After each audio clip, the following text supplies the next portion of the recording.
South India shopping mall the wedding మంత్ర సరికొత్త wedding collection south India shopping mall. Welcome to I dream. నేను మీ Surekha. Sugar 150 దాటకుండా ఉండాలి అంటే మన ఎవ్రీడే తీసుకునే డైట్ ఎలా ఉండాలి, రోజు ఏ ఫుడ్ తీసుకోవాలి, ఏ ఫుడ్ తీసుకోకూడదు అనే విషయం ఇవాళ వివరంగా మాట్లాడదాం. ఈరోజు మనతో పాటు ఉన్నారు ప్రముఖ నాన్ సర్జికల్ ఆయుర్వేదిక్ డాక్టర్, సురక్ష ఆయుర్వేదిక్ క్లినిక్ ఫౌండర్ డాక్టర్ పూర్ణ రాజేశ్వరి గారు. వారితో మాట్లాడదాం. నమస్కారం అమ్మ. నమస్తే అమ్మా. ఎలా ఉన్నారు? బాగున్నాను, థ్యాంక్ యూ. అమ్మ, జనరలీ ఏంటి అంటే షుగర్ 150 దాటకుండా ఉండటం కోసం చాలా కష్టపడుతూ ఉన్నారు. చాలా మంది డయాబెటీస్ బారిన పడిన వాళ్ళందరూ కూడా తగ్గించడానికి చాలా కష్టపడుతూ ఉన్నారు. అసలు డయాబెటీస్ బారిన పడకుండా ఉండాలి అంటే, 150 దాటకుండా ఉండాలి అంటే ఎవ్రీడే ఏ ఫుడ్ తీసుకోవాలి, ఏ ఫుడ్ తీసుకోకూడదు? అంటే జనరల్గా ఏంటంటే డయాబెటీస్ అనేది ఈ రోజుల్లో పెద్ద ఒక రకమైనటువంటి శాపం అనుకోవాలి. పాత రోజుల్లో ఏంటంటే తిండి లేక చాలా కరువులో ఉండి చాలా ఇబ్బందులు పడుతుండే, క్షామంలో ఉండి చాలా ఇబ్బందులు పడుతుండేవాళ్ళం మన భారతీయులు. ఇప్పుడు ఏంటంటే చాలా కష్టపడి ఆర్థికంగా బలపడ్డాం, కానీ ఆరోగ్యపరంగా చాలా బలహీనం అయిపోయాం. దానికి ఎగ్జాంపుల్ ఏంటంటే మనకు వస్తున్న diabetes, hyper tension, main problems, life style disorders అంటారు వీటిని. అలాంటివి చాలా ఉన్నాయి మనకి. ఆస్మా కానీ, ఒబిసిటీ కానీ, ఇవన్నీ చాలా వస్తాయి. అవన్నీ నెక్స్ట్. కానీ ఫస్ట్ అండ్ ఫార్మోస్ట్ డయాబెటీస్ అనమాట. ఎందుకంటే తినడానికి ఉండదు, ఏం తినడానికి ఉండదు. ఏది తినాలన్నా నోట్లో పెట్టుకోవాలంటే భయంగా తినవలసి వస్తుంది. కొంతమంది చాలా స్ట్రిక్ట్గా ఫాలో అయిపోతారు, ఇంకా వాళ్ళకి తినడానికి ఏం ఉండదు అనమాట. అసలు అంత డ్రై ఇదిలో ఉంటారు, అంటే కరువులో ఉన్నట్టుగా, ఉపవాసంలో ఉన్నట్టుగా ఉంటారు అనమాట. అందుచేత కొంచెం ప్రణాళికాబద్ధంగా ఆహారాన్ని వాళ్ళు ప్లాన్ చేసుకుంటే మంచిగా ఆరోగ్యంగా తీసుకోవచ్చు. టేస్టీ ఫుడ్ కూడా తీసుకోవచ్చు. ఓకే. అంటే జనరల్ టేస్టీ ఫుడ్ అంటే ఎలాగో అనారోగ్యకారకం అని చెప్పేసి వాళ్ళు భయపడతారు, కానీ ఇంట్లోనే కొన్ని టేస్టీ ఫుడ్స్ కూడా మనం చేసుకోవచ్చు. ఇందులో కొంచెం వీలైనంత వరకు చెప్పడానికి ప్రయత్నం చేద్దాం. సో ముఖ్యంగా ఏంటంటే వాళ్ళు ప్లాన్ చేసుకోవాల్సిన ఆహారంలో క్యాలరీస్, కార్బోహైడ్రేట్స్ అందరూ చెప్పేది తగ్గించేసేది అనేది చాలా ఇంపార్టెంట్. తర్వాత ఏంటంటే ప్రోటీన్స్ ఎక్కువగా ఉండాలి. తర్వాత అందరూ చాలామంది పట్టించుకోని విషయం ఏంటంటే పీచు పదార్థాలు ఎక్కువ తీసుకోవాలి. సో ఫైబర్ రిచ్ ఫుడ్, పీచు పదార్థాలు ఎక్కువగా ఉండే ఆహారం తీసుకోవడం వలన డయాబెటీస్ని మనం మేనేజ్ చేసుకోవచ్చు. డయాబెటీస్ తగ్గడం అనేది ఏమి ఉండదు, మేనేజ్మెంటే. మనం మేనేజ్మెంట్ని కరెక్ట్గా మేనేజ్ చేసుకోగలిగితే చాలు అనమాట. అది చాలు. మెడిసిన్స్ ఎక్కువ వాడకుండా, మెడిసిన్స్ వీలైతే లేకుండా కనుక డయాబెటీస్ని మనం మేనేజ్ చేసుకుంటే మోస్ట్ సక్సెస్ఫుల్ పర్సన్ అని చెప్పేసి మనం అవార్డు ఇవ్వచ్చు అనమాట. లేకపోతే ఏంటంటే ఇన్సులిన్ డిపెండెన్సీ అవుతుంది, మెట్ఫార్మిన్ విపరీతంగా వాడుతున్నారు, గ్లైసిఫేజ్ మెడిసిన్స్ విపరీతంగా వాడుతున్నారు, ఇంకా స్ట్రాంగ్ మెడిసిన్స్ కూడా వాడవలసి వస్తుంది. ఆ మెడిసిన్స్ వల్ల సైడ్ ఎఫెక్ట్స్ చాలా ఎక్కువ ఉంటాయి, భయంకరమైనటువంటి సైడ్ ఎఫెక్ట్స్ ఉన్నాయి. కాబట్టి అవి తక్కువగా వాడుకునేలాగా మన డైట్ ప్లాన్ అనేది ఇంపార్టెంట్. మీరు అడిగిన డైట్ ప్లాన్ చాలా అవసరమ్మా. At the same time exercise plan కూడా చాలా అవసరం. ఎక్సర్సైజ్ అనేది మోస్ట్ ఇంపార్టెంట్. థర్డ్ ఫ్యాక్ట్ ఏంటంటే స్లీపింగ్ హ్యాబిట్స్. సో ఆహారం, వ్యాయామం, నిద్ర, ఈ మూడు కనుక కరెక్ట్గా ప్లాన్ చేసుకుంటే, ఆయుర్వేదం ఏంటంటే ఒక శరీరం మనిషి ఆరోగ్యంగా ఉంటారంటే త్రిస్తంభాలు అంటారు. త్రిస్తంభాలు ఏంటంటే ఆహారం, వ్యాయామం, నిద్ర. ఈ మూడు కరెక్ట్గా మేనేజ్ చేసుకుంటే ఎటువంటి వ్యాధులు రాకుండా ప్రివెంటివ్ కేర్గా మనల్ని మనం హ్యాపీగా ఉంచుకోవచ్చు, హెల్దీగా ఉంచుకోవచ్చు. అట్ ది సేమ్ టైం వ్యాధులు వచ్చినా కూడా మన మేనేజ్మెంట్ అనేది ఈజీగా ఉంటుంది అన్నమాట. సో దానికి ఏంటంటే ముందు ఫస్ట్ పాయింట్ డైట్ గురించి చూద్దాం. డైట్లో ఎర్లీ మార్నింగ్ లేచిన వెంటనే మంచినీళ్ళు తాగడం అనేది ఫస్ట్ స్టెప్. వీలైతే గోరువెచ్చటి నీళ్ళు తాగడం. తర్వాత సెకండ్ పాయింట్, రాత్రి కొంచెం పడుకోబోయే ముందు కొంచెం మెంతులు, జీలకర్ర, ధనియాలు నానబెట్టేసుకుని ఉదయం ఫస్ట్ డోస్గా మంచినీళ్ళు తాగడం అయిపోయాక 7-8 మధ్యలో ఈ నీళ్లు తాగేయడం అనేది ఇంపార్టెంట్.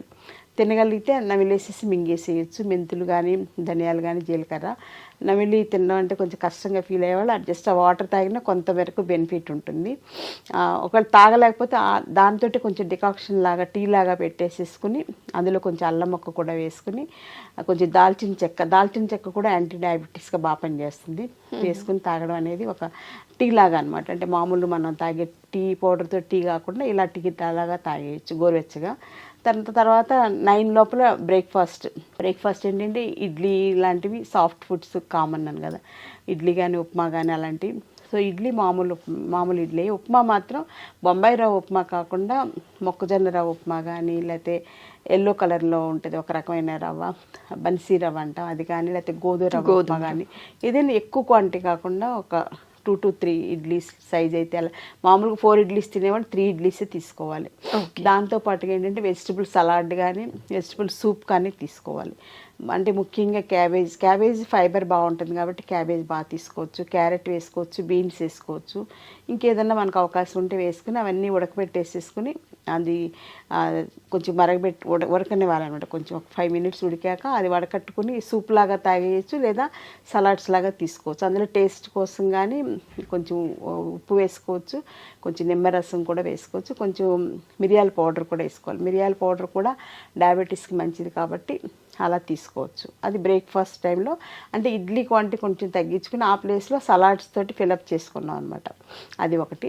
నెక్స్ట్ 11 o'clock ఆ టైంలో ఆఫీస్కి వెళ్ళినా పక్కన ఒక బాటిల్లో మజ్జిగ చేసుకుని పట్టుకెళ్ళాలి. ఆ మజ్జిగ కూడా ఏంటంటే రాత్రిపూట ఒక 1/2 liter పాలు తోడుపెట్టేటప్పుడు అందులో ఒక 2 స్పూన్లు మెంతులు వేసేసి తోడుపెట్టేసేయాలి.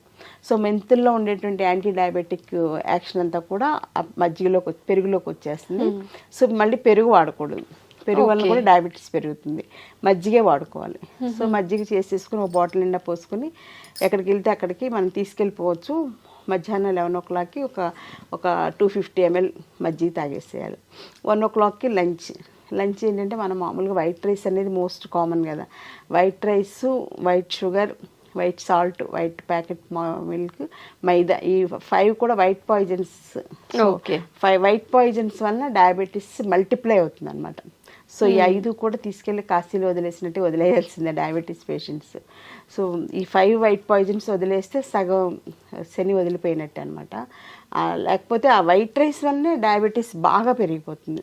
సో వైట్ రైస్ ప్లేస్లో మనం ఏంటంటే బ్రౌన్ రైస్ తీసుకోవచ్చు, లేకపోతే నవరార ధాన్యం అని తీసుకోవచ్చు, లేకపోతే రాజముడి ధాన్యం అని చెప్పేసి ఇప్పుడు చాలా వస్తున్నాయి. ప్రకృతి వైద్యం ద్వారా వచ్చేవన్నీ కూడా ఆర్గానిక్లో రైస్వే చాలా వస్తున్నాయి. ఒకవేళ అవన్నీ దొరకకపోయినా జొన్నలు వాడుకోవచ్చు, జొన్న రవ్వ ఉప్మాలాగా చేసుకొని తీసుకోవచ్చు, లేకపోతే గోధుమ రవ్వ ఉప్మా తీసుకోవచ్చు. అలా వీటికి ఆల్టర్నేటివ్స్ తీసుకుంటూ వీక్లీ ట్వైసే బ్రౌన్ రైస్ తినాలి. ఏదైనా ఏ రైస్ అయినా వీక్లీ ట్వైసే. మిగిలిన రోజులన్నీ కూడా గోధుమ రవ్వ కానీ లేకపోతే జొన్న రవ్వ కానీ ఇలాంటి వాటితోటి అన్నంలా వండుకోవడం, ఏదో ఒకటి అలా ప్రిపేర్ చేసుకుని తీసుకోవాలి. కానీ కర్రీస్ మాత్రం బాగా తీసుకోవాలి. ముఖ్యంగా పప్పు కంపల్సరీగా ఎవ్రీ డే లంచ్లో ఉండాలి. పప్పు ఆకుకూర కానీ, పప్పు మునగాకు కానీ, ఏది వీలైతే అది. టేస్ట్ కోసం పప్పు, మామిడికాయ కానీ ఎలా వీలైతే అలాగా కందిపప్పు కంపల్సరీ తీసుకోవాలి. వారానికి ఒకసారి శనగపప్పు కూడా తీసుకోవచ్చు. ఓకే. అలా శనగపప్పును మనకి క్యాబేజ్ కర్రీస్ ఎలా చేసుకుంటాం కదా, అలాంటివన్నీ తీసుకోవచ్చు. దాంతోపాటుగా లంచ్లో జాంకాయ కానీ లేకపోతే బొప్పాయి పండు కానీ ఏదో ఒకటి, అంటే టూ మచ్ క్యాలరీస్ ఉండేటువంటి అరటిపండు, సపోటా పండు, మామిడి పండు కాకుండా జామకాయ, పపాయ, నారింజ, యాపిల్ ఇవన్నీ కూడా అంటే మనం వెతుకుతుంటే చాలా దొరుకుతాయి. మనం చాయిస్ లేదనుకుంటాం కానీ మన అదృష్టితో చూడం అనమాట. అందరూ ఒకే టైప్ ఫుడ్కి అలవాటు పడిపోయాం ఇప్పుడు. అలా కాకుండా కొంచెం డిఫరెంట్గా ఆలోచిస్తే బోల్డ్ దొరుకుతాయి. సో అలా తీసుకోవాలి. అంటే కడుపు నిండాలి కదా. ఇప్పుడు మామూలుగా అయితే అన్నమే చక్కగా ఇంత అన్నం పచ్చడి వేసుకుని, ఇంత అన్నం పప్పు వేసుకుని, ఇంత అన్నం పులుసు వేసుకుని, ఇంత అన్నం పెరిగేసుకుని తింటే కడుపు హాయిగా నిండుతుంది. వైట్ రైస్ కదా, షుగర్ కూడా అలాగే మల్టిప్లై అయిపోతుంది. అందుకని ఏంటంటే బ్రౌన్ రైస్, గోధుమ రవ్వ అవి ఎక్కువ తినలేం, బాడీ పట్టదనమాట. ఆ ప్లేస్కి మనం ఇలా ఫ్రూట్స్ తోటి బ్యాలెన్స్ చేసుకునేలాగా, లేకపోతే క్యారెట్, లేకపోతే క్యాబేజ్ కానీ సలాడ్స్ లాగా ఏదో ఒకటి తీసుకోవాలమ్మా. తర్వాత మళ్ళీ ఈవినింగ్ 4 o'clock టీ కానీ, తర్వాత ఇంకా ఏదన్నా మజ్జిగ కానీ లేకపోతే హెల్త్ డ్రింక్ అల్లం టీ తోటి కానీ అలాంటివి ఏదో తీసుకోవచ్చు. ఏమీ లేకపోతే కొంచెం కొబ్బరి నీళ్ళు కానీ అలా అయినా పర్వాలేదు. కొబ్బరి నీళ్ళు తీసుకోవచ్చు, కొంచెం తీసుకోవచ్చు, ఎక్కువ తీసుకోకూడదు, కొంచెం తీసుకోవచ్చు. అంటే న్యాచురల్ ఫుడ్స్ కాబట్టి పర్వాలేదు, తీసుకోవచ్చు. ఆ రకంగా మేనేజ్ చేసుకోవాలి.